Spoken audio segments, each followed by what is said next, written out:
All right, you guys, welcome back to the Outdoor RX YouTube channel. In today's video, we've got a lot to unpack as always, but before we get into it, I just want to invite you guys to please like and subscribe to the channel. I really appreciate everyone's support.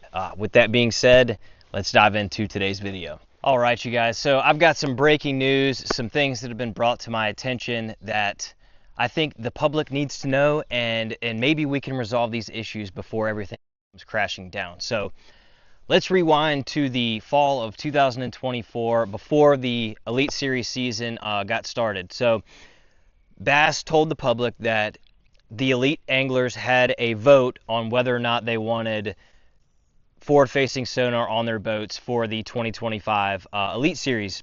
So the anglers were brought in individually and asked whether or not they wanted forward-facing sonar for the 2025 season.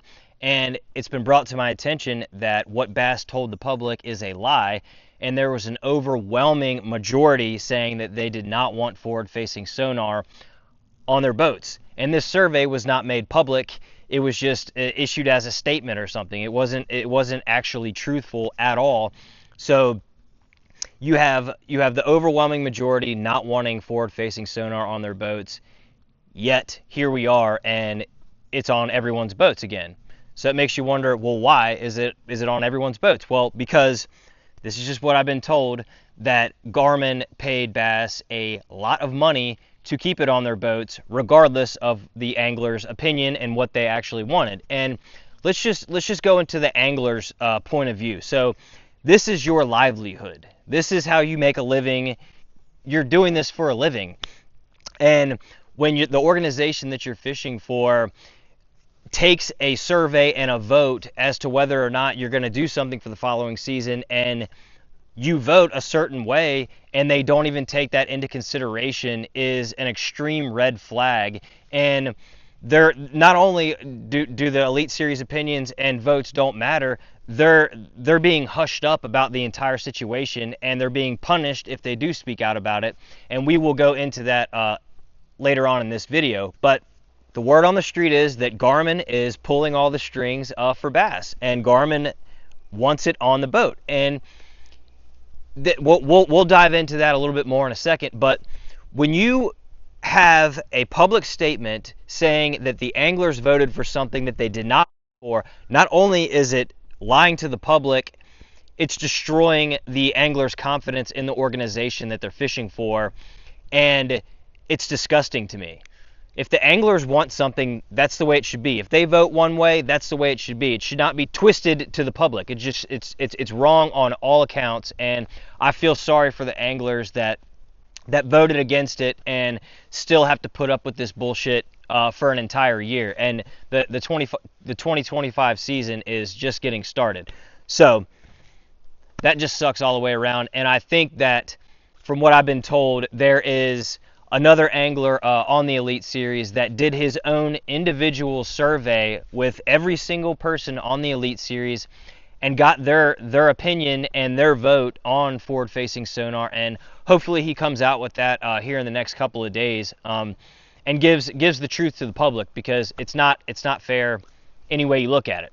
All right, so we've gotten the forward-facing sonar vote out of the way. Let's go to the no entry fees. That's never been a thing. And as far as I know, the entry fees were $5,000 a tournament.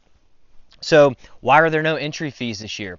Well, rumor has it that B.A.S.S took a bunch of money from Garmin to have the live scope on the boat, and the anglers that are upset with it just don't have to pay entry fees this year. Just basically saying, deal with it. You don't have to pay entry fees. That is, if that's not the most aggravating thing I've ever heard, I hate it for those guys. I really do. And I'm sure that those guys in the Elite Series would rather pay the entry fees and go back to the way it used to be and actually fishing. So that's unfortunate with the entry fees and the vote. But the bigger picture is, it just creates a lot of mistrust and just bitterness towards the organization that these guys are fishing for, and the public looking at this organization. It's like, why would you do this to the anglers and the people that have been supporting B.A.S.S for a long time. You know, it's sad. So with that being said, you guys, let's move on to our next elite tournament on Lake Hartwell this coming week. It's early in the week. It starts on Thursday. And it's been brought to my attention that I'm not going to name the angler, but one of the Elite Series pros is being made to sit out for the first day of the tournament because of voicing his opinion to one of the people at B.A.S.S. Now, this is insane to me. So you're telling me that B.A.S.S has done all of this to these guys just in this short amount of time, and then you're going to voice your opinion about something, and they're going to basically ruin your whole season. You guys know how it is. If you're fishing a tournament circuit like that, and you're made to sit out an entire day of a tournament, especially at Lake Hartwell, it's not a lake where you can go catch a 30 or 40 pound bag somewhere. It's not like Sam Rayburn. If it's going to be down to the ounces. If you make a guy sit out for an entire day at Lake Hartwell, you're ruining his entire season. So that's just telling everyone on the Elite Series that you can't voice your opinion, you can't say anything, or they're going to ruin your season.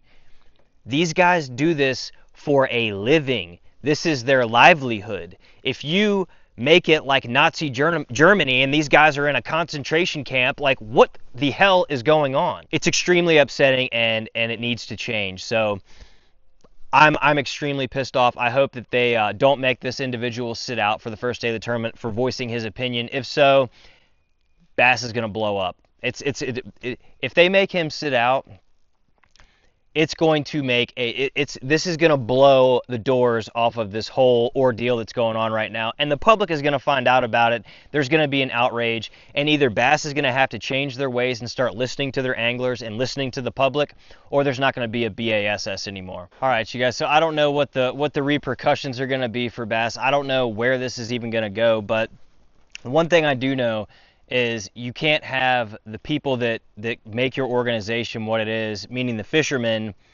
unhappy and being hushed, basically, to not tell everyone what's actually going on. You're going to end up with a lot of fighting, a lot of people switching organizations. You're going to end up with just a complete mess out of the whole B.A.S.S organization, and I hope that they will get it under control and listen to the anglers, because without the anglers, they don't have an organization, and what the anglers have to say should be listened to.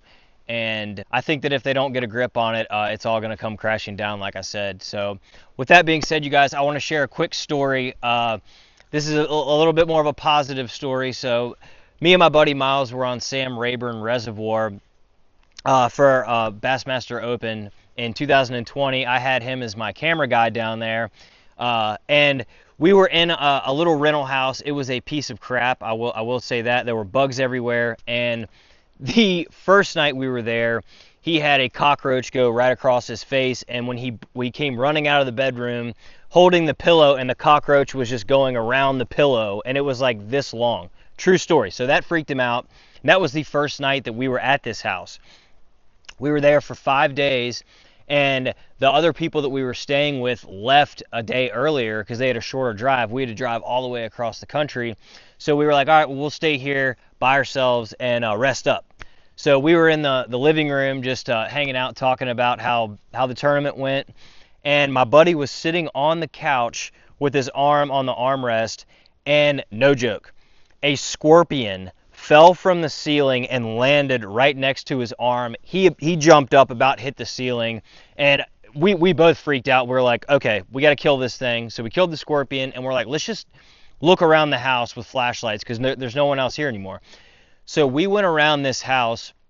There were scorpions and cockroaches everywhere. It was infested with scorpions and cockroaches. After that, me and him hightailed it out of there and never looked back. So that was a hilarious story with my buddy Miles. So I hope you guys enjoyed the video. Drop some comments down below on what you think about everything that I just said, and maybe what we can do to dig bass out of this massive hole that they're in, and get back to the way fishing used to be, because that's what everyone wants.